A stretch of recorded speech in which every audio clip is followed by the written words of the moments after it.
So now I'm back. Before we do it, make sure you like, comment, subscribe as you always. Watch the full video.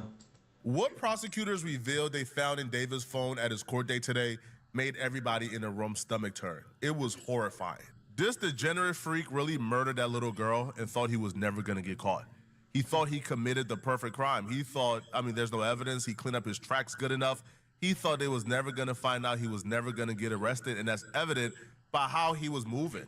Celeste was murdered according to officials back in April. Now, people fail to realize that most of the time, if you unalive somebody that you personally know, you're going to get caught because you know them. Even if you plan it, the planning of it is going to get you caught because you know this person, bruh. Of 2025.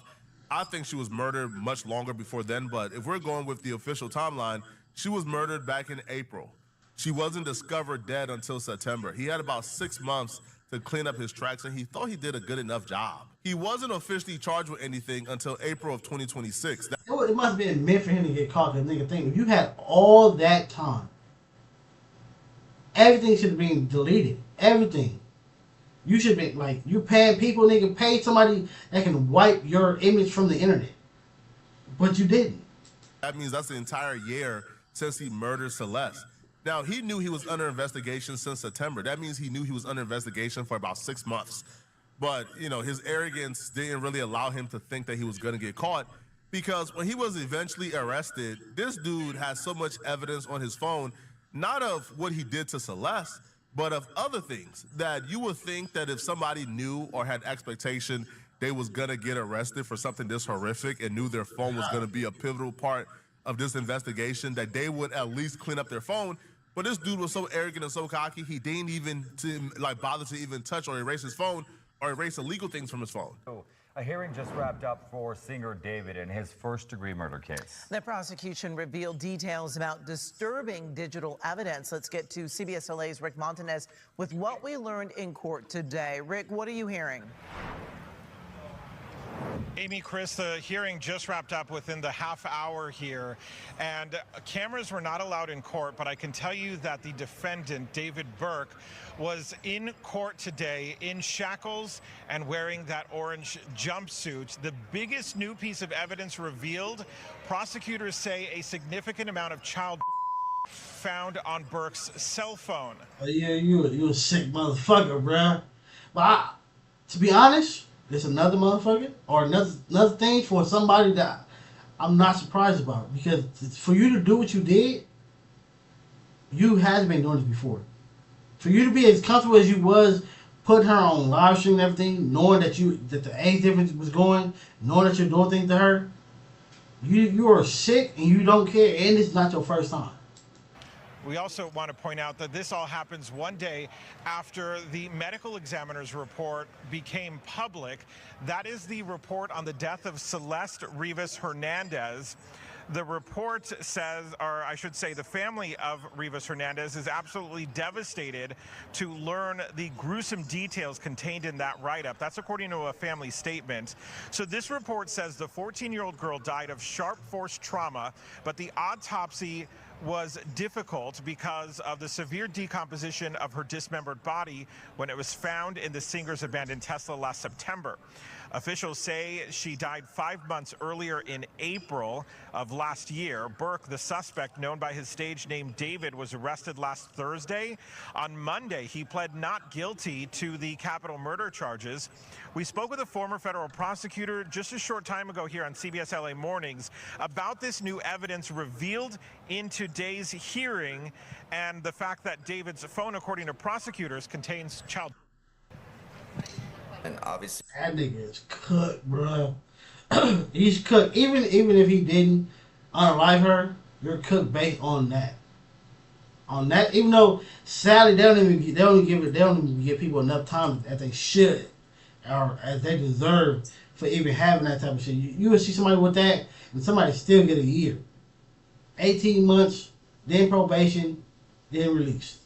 You gonna go on that racial list, but For the most part, they don't even be doing nothing. We don't know if it's Celeste Rivas's images and videos or something else, but that is a significant offense. Obviously, it helps prosecutors prove the sex crimes, the lewd and lascivious, Penal Code Section 288, but it's also a separate crime in and of itself, and it's certainly the possibility that the feds even step into this case because they typically will prosecute these types of child cases. They described it as a phone full of child porn. Now, am I surprised that this weirdo who's currently on trial for engaging in inappropriate activities with a 14-year-old girl and then murdering her because she was going to reveal it to the world, am I shocked that that person has a phone full of child porn, have gigabytes of child porn? I'm not surprised. I'm not surprised because look how bold he was to hop on stream with her, bro. To do that, nigga, you don't care.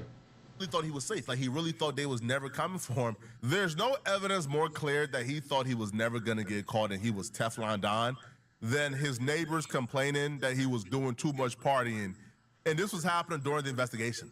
Like, Celeste's body was found, they went to a grand jury, they was like interviewing people, trying to get a murder charge on him, and he was at his hideout home in the Hollywood Hills partying and having a good old time while they investigating this little girl's murder. Then today, NBC4 investigates. Again, it's either he didn't do it or he just think he's not going to get caught. Obtained surveillance video that appears to show the defense attorney near the police scene minutes later. This afternoon, Blair Burke returned to the home where police arrested the singer and made no comments as she left. For the DA? One neighbor actually told me that he's relieved that there was an arrest because he said that there have often been parties at this home. I asked if he's heard parties here recently. He said it's an ongoing problem. Either way, on Monday, we're expected to get our first look at David as he's expected in court in person in downtown Los Angeles. I'm more interested in knowing who the clout whores and monsters were that were still hanging out and partying with this dude, because he can't party with himself. If there were parties, there were other people there. Who were the people that were still comfortable partying with this dude, knowing like he was under investigation for what he did to Celeste? Like, even if you want to say, hey, man, I didn't know that he actually murdered her. I thought it was all lies. But you knew he was still having relations.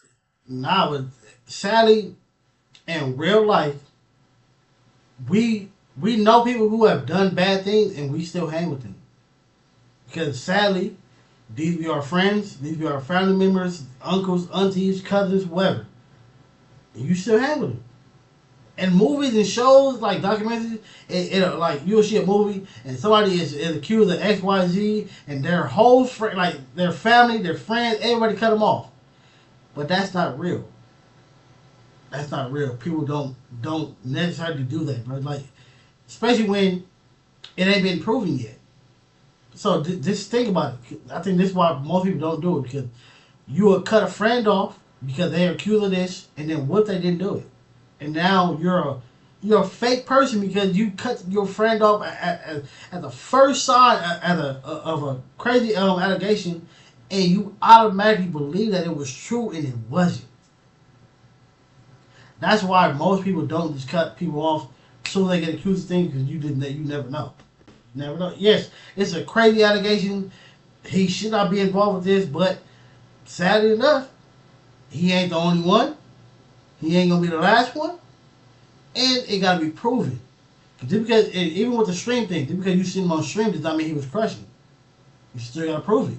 With this little girl, and you were still comfortable partying. The only people who I see really comfortable partying with someone like David are people who believe they are like David, or people who have similar interests or secrets like David.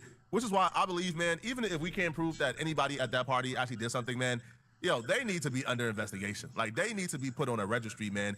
David friends. We need to know who his friends were so people can stay away from him, bro.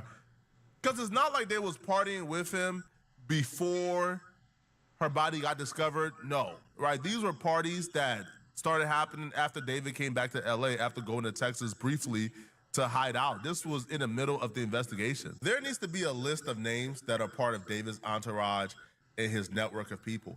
Because I'm not buying David is doing all these things alone. The same way they try to get us to buy that he murdered Celeste by himself, that Celeste came over to... He for sure to do all this shit by himself. And he murdered her, and then she was never to be seen again, and he's the one who did all of this by himself. I'm not buying that, bruh. Especially after... It's too many things. It's too many things. The bird cage, the dismemberment, moving the Tesla. I seen the autopsy report and found out exactly what happened. I don't think David was able to do this himself, then hop on a plane the next day to go and party and have an album roll out and start his tour, and nobody was there to help him either hide his body, chop up this body, dismember this body, and hide it for him. I don't think David, who was on an active tour, was actively hiding and moving Celeste's body all across Los Angeles County, bruh. Just received the autopsy report from the medical examiner in Celeste Rivas's death, for which David is now charged with her murder.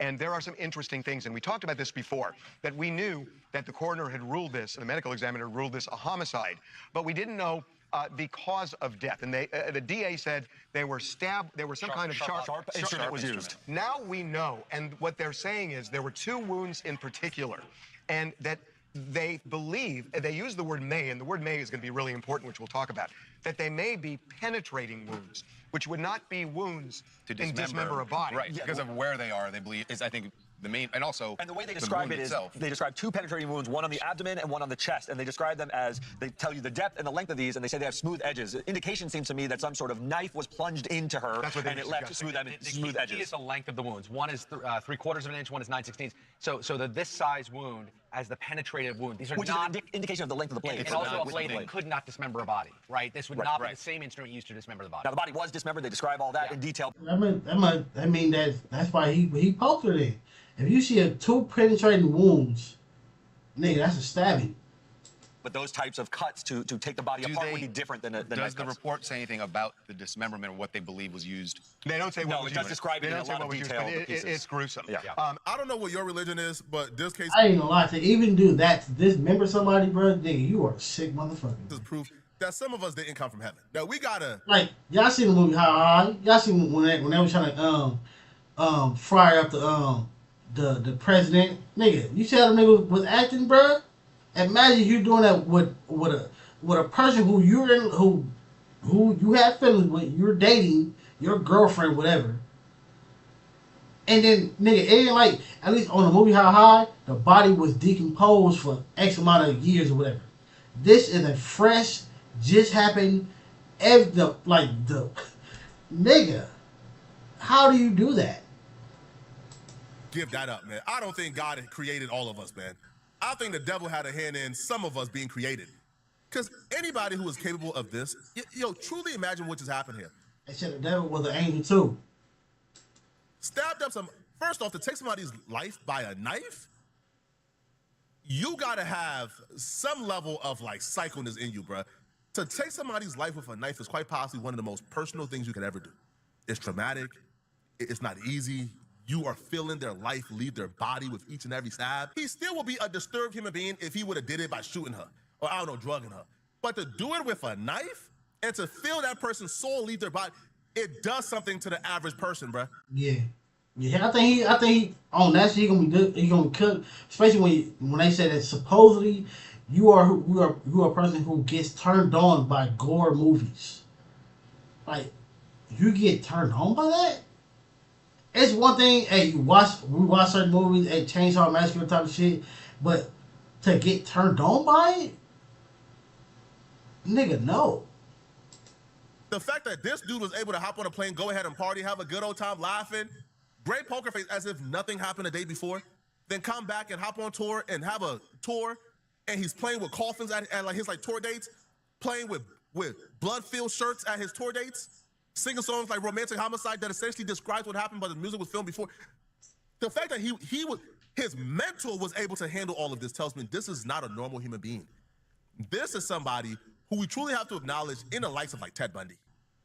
Because when you see him interact with other people, rather it's on stream or during these interviews, he's soft-spoken, he's charming, has a bright smile. We truly have... They say most serial unalivers, I'm gonna say that. They say that they be the same way. They say Jeffrey Dahmer was the same way, at least for the most part. But the other ones, what's his name? Ted Bundy, nice nigga in a suit, calm, collective, and then unaliving people, eating them. To start considering, David might be like Ted Bundy, and if he was able to do this so easily, If he was able to conceal this little girl's death for so long, imagine who else he did it to. If y'all think that, after hearing what you're about to hear, of limbs being missing, fingers being cut off, if you think that Celeste is his only body, I think y'all are out of your mind. And so there's a word that's used, may, that it may have. Plus, for him, even like the birdcage thing, for you to even think, but I wouldn't even think about that. I wouldn't even think about a birdcage. It's a birdcage. It's not like a typical regular birdcage. They call it. I guess they call it a birdcage, but it's a cage that you can set on fire and it'll burn and it won't melt. It won't melt. It don't get destroyed. Nothing. It just burn. X amount of fire. That's it. How do you even know about that? Have been caused by this. The defense is going to jump on that. Oh, they'll because definitely. they're not saying it's conclusive, and it aligns with what we've been hearing, which is they were having a really hard time determining how she died. Well, look at the passage of time. As recently as February. Yeah. The passage of time to determine this is a long. It's many months. There's also, and it's conflicting, and we still can't quite figure it out. But there are references to finding presumptive positive indications that she had both meth and MDMA in her system. Although additional screenings showed that to be not detected, but the initial screens had presumptively. It seems like there were two tests taken, two tox screens. The initial one detected MDMA and methamphetamine.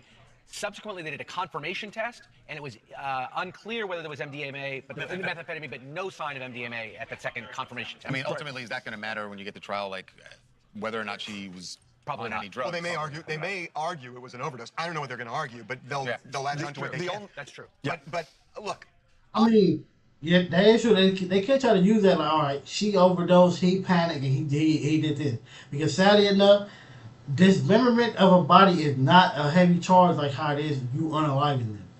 Dismembering somebody, yeah, you might you might still go to jail, but you're not doing 25 life. You might do shit a year. I covered the O.J. Simpson case. The coroner was on the stand for 8 days in that case. So this is going to be the centerpiece of the case because, what the DA is saying is we have evidence she threatened David that she would expose their relationship, probably in a text. That's the way they make it seem. And that she goes to David's house on April 23rd, 2025.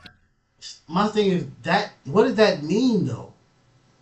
Like, bro, you was on stream with her. Like, it's multiple videos of y'all together. There is no her posting or exposing them being together. Well, at least the people who were watching y'all already knew that y'all were together. That's why I don't even see how he was that bold to, one, hop on stream with her, and then two, nobody reported it. Nobody. Like, again, even people were like, all right, her family is feeling this, her family's sad, her family's feeling. Y'all knew. Suppose, based on clips, the family knew that she was dating him, or she was talking to him. She was hanging out with this older man. Her family supposedly knew. The brother said he knew that she was supposed to go to a movie with him, and then she never came back. So y'all knew. Never to be seen again. Right. So now the question, what happened? So the prosecutor's going to say he stabbed her to death, and here are these 2 wounds. And then you're going to have the defense coming out and saying, look, number one, you didn't say conclusively, you're saying may, and this is a reasonable doubt case. The medical examiner also released their reports, and I'll be real, bro. Seeing this, man, I don't see how anything other than a death penalty is appropriate here, bro. So they confirmed 2 things. She was missing both arms above the elbows and both legs above the knees. Now, underneath the body bag was a black trash bag that contained the descendants' apparent compiled bilateral arms and legs. They appear to have been dismembered into several fragments. The descendant was in an advanced state of decomposition demonstrated by foul odor, discoloration, liquefaction. Notice approximately 1-inch linear defect on her abdomen and circular defect on her left flank. Now, the left ring and pinky fingers appear to have been mutilated. So this dude probably kept this as a trophy, man. What a weirdo. And I did not locate them during my scene examination, so they're missing, they're gone. She has a tattoo that reads shh on the side of her right index finger. I did not observe any discernible scars or tattoo. I don't even want to know what that weirdo and sicko is doing with those fingers, but his next court date is in like a week or 2, so we're going to keep on covering this. Let me know in the comments section. This is crazy, bro. This is why you got to be mindful of people that you're hanging out with. Cause again, it be crazy. Like we gotta watch out for people, and then you gotta watch out for the person that you're even dating. I watch a lot of documentaries. I react to a lot of police encounter videos. Every people, wives and husbands and brothers and sisters that unalive you, bro. Especially when it be your significant other, bro. Like you're laying next to this person, bro. Like you're in the middle of the night, and they ready to plotting. Like that is scary, bro. That is scary. Make sure you like, comment,